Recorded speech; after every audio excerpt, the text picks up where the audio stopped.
Okay, so, like, we all know higher ed is kind of known for being slow to change, Right. right? Sure. Like, it's not exactly known for being a place where people just, like, jump into the unknown. Right, exactly.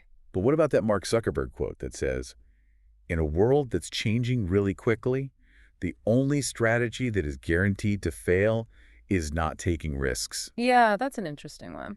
Like, does that even apply to a place like academia? Hmm. Well, it definitely makes you think, huh? Yeah, I mean, you have tenure, you have these established ways of doing research. All very much about not rocking the boat. Totally. But then at the same time, the world outside academia is changing so fast. Exactly. And I'm starting to think that maybe Zuckerberg might actually be onto something there. So then how do we make those two things work together? Right. Because is higher ed just destined to be slow? Well, I don't think it has to be. Really? Think about the shift to active learning. Oh, yeah. That was a huge risk at first. Yeah, totally. Professors were so used to lecturing, and students were used to passively absorbing. It's just how it was done. Exactly. But now we have all this research showing the benefits of active learning. So it caught on, It's becoming much more common now. like mainstream. Exactly. And the same thing happened with MOCs, those massive open online courses. Oh, right. I mean, democratizing knowledge, like that was definitely a risk. It was a big experiment. But it also opened up education to millions of people. So there's some good examples of where taking risks paid off. Absolutely. But I bet there was a lot of pushback at first. Oh, yeah, of course. Like people resisting those changes. Anytime you try to change the status quo, you're going to run into some resistance. Yeah, for sure. Just imagine trying to implement active learning across a whole department. Or a whole university. Right. It's a big undertaking. It is. You have to train faculty, you need resources, and there's definitely a learning curve for everybody. So those institutions had to have some serious commitment. They did. And the ones that took that risk are now seen as leaders in pedagogical innovation. Interesting. Yeah. So it's not just about having the idea, it's about having the resources and the follow-through. Exactly. But then the pressure to change isn't going away either, is it? Nope, not at all. Like the world is not slowing down. The rise of AI, the changing demands of the workforce, global competition. Right. It's all pushing higher education to adapt. So we have to keep moving. We do think about something like data science. Okay. 10 years ago, most universities didn't even have data science programs. And- Now it's one of the hottest fields. And And- institutions had to scramble to create curriculums, hire faculty, build the infrastructure. All in like no time? Pretty much. And the ones that were slow to adapt are already falling behind. So, okay, let's get concrete. Sure. What are some risks that people who work in higher ed could actually take? Well, for a professor, it might be something like trying out new technologies in their teaching, Yeah, even if it means they might fumble a bit at first. that could be hard. It can, or maybe it's collaborating with someone from a totally different discipline, Oh, yeah, that's a good one. even if it means stepping outside of their comfort zone. Right. Pushing the boundaries a little. Exactly. And for administrators, it could be advocating for a new interdisciplinary program Okay. or supporting faculty who want to try some unconventional research. So those are more like individual risks. Yeah, you could say that. What about bigger risks like at the institutional level?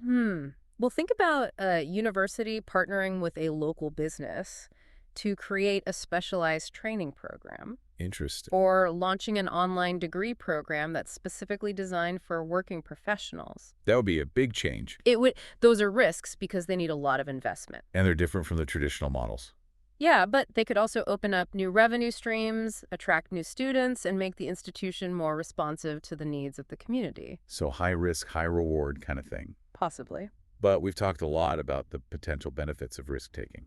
We have to be honest, though, there are also some downsides. Ah, Like, what if those risks don't work out? yeah, of course, failure is always a possibility.